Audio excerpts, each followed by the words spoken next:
Hey everyone, welcome back to my channel. My name is Raylina, and today I'm going to be talking to you about my experience so far with the Deferred Resignation program. I am a federal employee, and I wanted to share with you guys this information while it's still fresh in my mind. I will be getting ready, so please don't mind me. I'm trying to squeeze this in throughout my day and give you guys an update. I want to actually document this as well and reach out to anybody who is going through the same thing. Maybe we can create a community here where we can discuss these things and give each other support during this time. So just to catch you up to speed and give you the full scope of everything, I'm going to let you know the timelines and how everything unfolded and how things are looking for us right now as of today, which is Valentine's Day, February 14th. Happy Valentine's Day if you celebrate. So like I said, I'm going to be getting ready and talking at the same time. Please leave your comments down below, any questions you may have. Share with somebody who is dealing with this, and maybe we can start diving further into this. And there also are some new developments today that just happened last night, February 13th, that will also be affecting federal employees, and employers, because they're having to fire them now. If they have anybody who is on a probationary period, meaning they just started, they're on probation 1 to 2 years, usually about 12 months is the max, and they're just coming on. It doesn't matter if their performance is great. It just what matters is their time served. So anything within a probationary period, they will be getting laid off starting today. Within just sudden layoffs happening, which is very scary. First things first, President Trump, he signed an executive order. He's trying to revamp the whole government services. So all of the employees, the federal workforce, he's trying to revamp it. And one of the initiatives was to bring everybody back into the office full-time. Mind you, a lot of people are telework. I don't know those numbers, but a lot of those people are on telework status.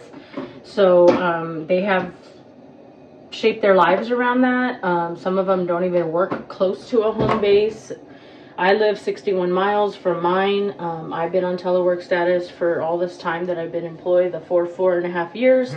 I have worked for the federal government for close to 10 years. There was a split in my service due to having to be a stay-at-home mom, and I had to take some time off of work. But all in all, I did do about 10 years at this current job, 4.5, 1.5 as a manager.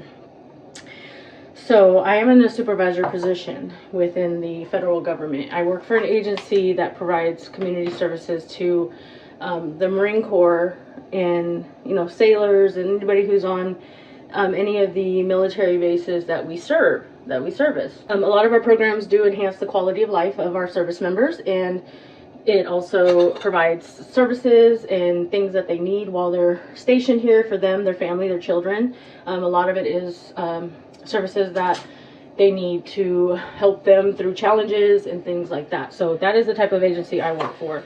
A lot of the things that affect my job, if I am not there to work, which I currently am not, is generating revenue that supports these programs, supports the events, supports everything that we do to boost morale, recreation, welfare of our service members.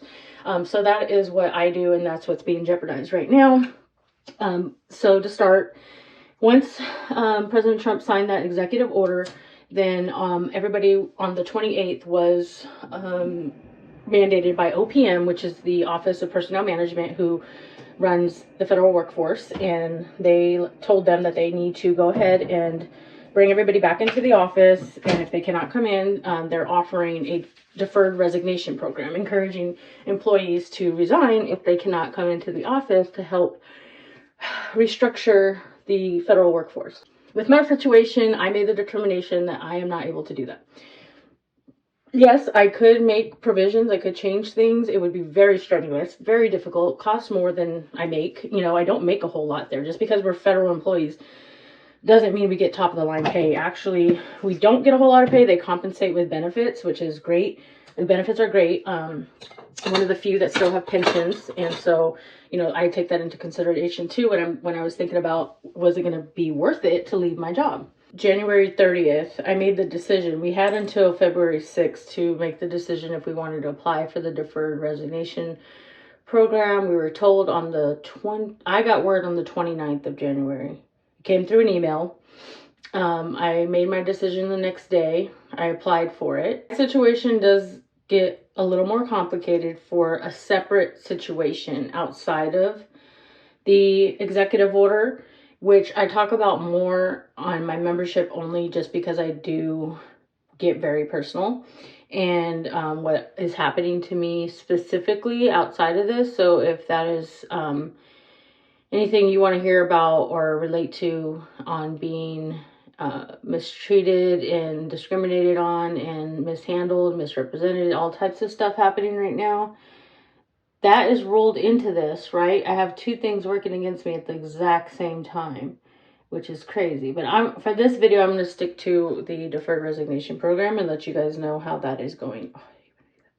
On January 30th, I did submit my resignation. They did send a confirmation email saying that they received my email, but they did not confirm my acceptance into the program yet. I'm still waiting on that at this time, which is insane to me.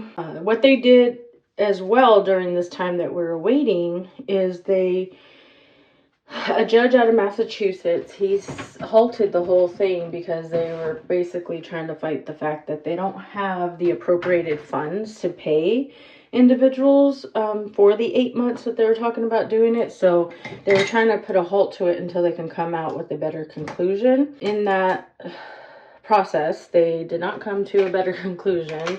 They pretty much just said they don't have a leg to stand on with their, the union was trying to say that, you know, there were certain things that they couldn't do, but they had no backing and no ground, so the judge had to pretty much let it go, and the deferred resignation program is now in effect still. Now, here we are as of yesterday, the 13th, I still have not received an email from OPM accepting me into the program. My job wants me to go back into the office, saying that as of the 7th, all supervisors need to be in the office, even though they know I applied for the deferred resignation program. They're still making me do that, which I cannot do right now. And now they're making me use my own leave. Well, at first they were, and then they told me they have to deny it now because operational needs are not being met because I'm not there in the office. So, that's where we are at so far. Those who have applied for the deferred resignation program are still in limbo waiting. And it depends on how the agency, every agency, federal agency, is working on this in their own way. And mine had all the supervisors come in. Now the employees that are teleworking still have not come in. They're waiting to get more guidance on that, or waiting to come up with a plan for that. So as of right now, they don't have regular employees coming in, only supervisors. The concern I have right now is just if this program is actually going to take place, am I going to get paid? There's no plans for me to go back into the office, especially since the other thing is working against me at the same time in the way they're handling it. I don't want to work for an organization like that. An organization that treats employees that way is not for me. And I don't care how much money they pay me. I don't. They're scrutinizing me and doing things in a fashion that is very shocking to me. And I go over more of that, and I'm very still upset with it. And it's still in the works and still unraveling. And I'm keeping updates there. But as for the deferred resignation program, there are a lot of things that we still need to wait on. I'm hoping we get some answers today. Today's early morning Friday, the 14th. So there is a possibility, you know, we can hear something about that going forth. I'm really hoping that is the case because I need to know what the next steps are. So if you're in this situation like I am, it's very frustrating. It's very daunting. It's a situation that, you know, we don't know. It's so uncertain what's going to happen, you know, and if you don't have another job lined up, it could be very fearful, a fearful situation because of the fact that you don't know where your next paycheck's going to come from. My paycheck is going to be short. I'm already going to be missing 3 days because they denied my leave for the days that I could not go into the office and work, which is frustrating. I'm probably gonna have to go in debt for some of the things I need to afford during that time. I don't have rights to unemployment because I'm not fully resigned yet, and they haven't fired me or anything to that nature.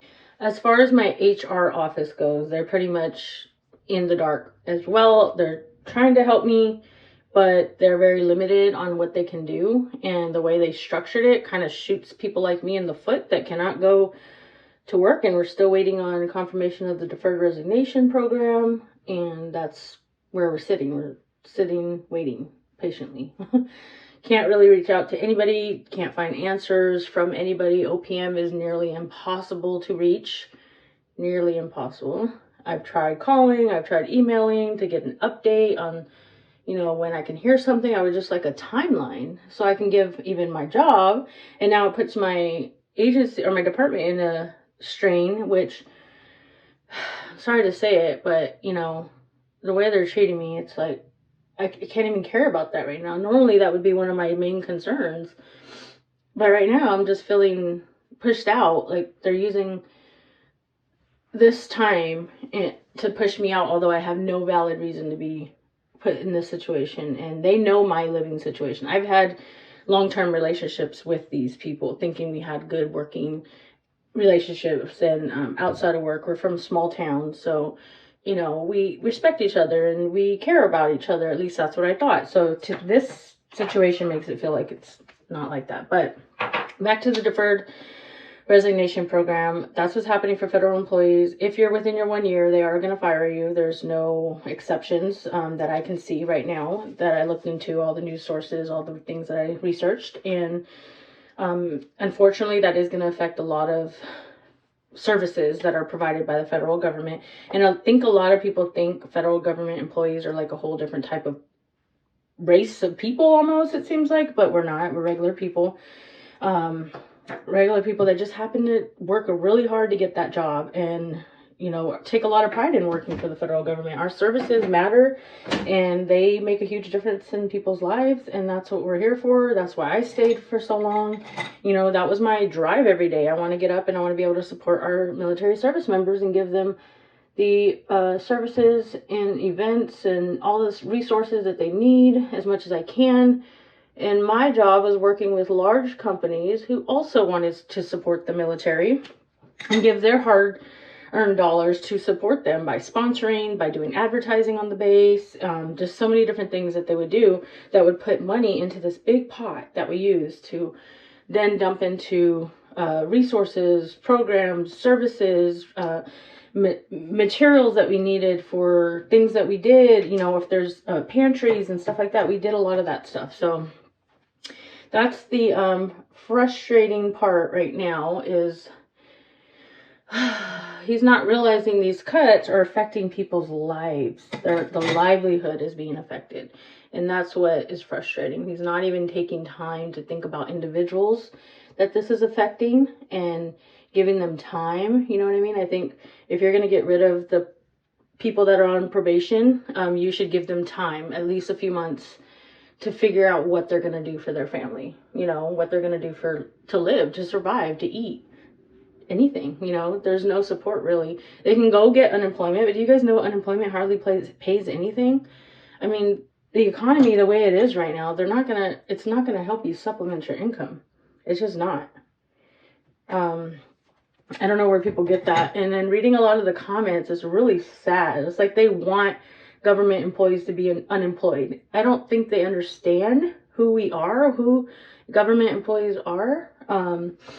I really don't think they understand that, you know, and I think if they open their minds a little bit and not be just going off of what they see and what they think they know, talk to people. And if you're a real person, leave your comments down there and say, hey, I'm a real person. This is my background and this is what's happening to me. So hopefully I can reach the right people with this information. I really do. I hope that I can. I feel like there's not a lot of places out there. I feel like a lot of people are scared to say anything. They're scared to like put anything out there. They don't know if anybody's gonna see that, because the government, you know, they have access to all of our stuff, and especially if you're a federal employee, they're gonna do what they can to monitor you and censor you. the stuff that I am keeping private is because those are things that I do care about. I don't want too many people. There's certain people I don't want to know that stuff. So I'm just keeping that private. So if you remember there, thank you so much. It's only 99 cents. It's just so that I can monitor more and have a little bit more privacy. I hope you understand. And thank you for understanding. So with that being said, that's all I have to say about the Deferred Resignation program. I'm still in the middle of it. I will keep updated here. If there's any updates, I'm going to come on here immediately. Whether that's a video or a community post, I'm going to come on here immediately and let you guys know, hey, I was accepted. I want to speak acceptance here. I was accepted into the program, and now I can walk free and go look for another job with a more secured position, which I thought the federal government position was definitely a secured position. I did not see this coming. I had even told my husband, I said, man, thank goodness I have job security. When everybody was losing their jobs, I was like so sad for them, but at the same time I was happy that we were going to be okay, you know, and now all this is happening. So everything's unpredictable, you guys, no matter what area you work in. Look at the schools right now. They're shutting down the Department of Education. I obviously cannot put my earring on. What does that mean for our children? What does that mean for people who work for the Department of Education? What does that mean altogether, you know? So those are the things that are affecting the American people right now. So I don't see a positive out of firing all of these, you know, new employees that just came on, especially if they're doing good. I think there should be like some exception, you know. If they're outstanding, keep them. If they're difficult, this is your time to cut them loose. But anyway, that's all I have for you guys on this video. Thank you for watching. Thank you for listening. If I missed anything or you want me to expand on anything more, please let me know. And until then, just remember, everything is going to be okay.